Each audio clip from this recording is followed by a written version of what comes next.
Materion cyfreithiol. Mae yna 3 prif gategori. 1. Materion hawlfraint. Mae hwn yn golygu defnyddio gwaith rhywun arall heb ei caniatâd. Gall hwn cynnwys lawrlwyth o fideos, cerddoriaeth, lluniau ac erthyglau.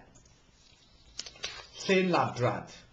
Hynny yw copïo gwaith rhywun arall a dweud taw ti yw'r awdur, enghraifft gwaith cwrs.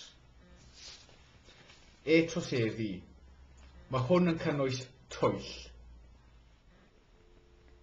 Fy enw yw Bethan a dwi'n hoffi chwaraeon.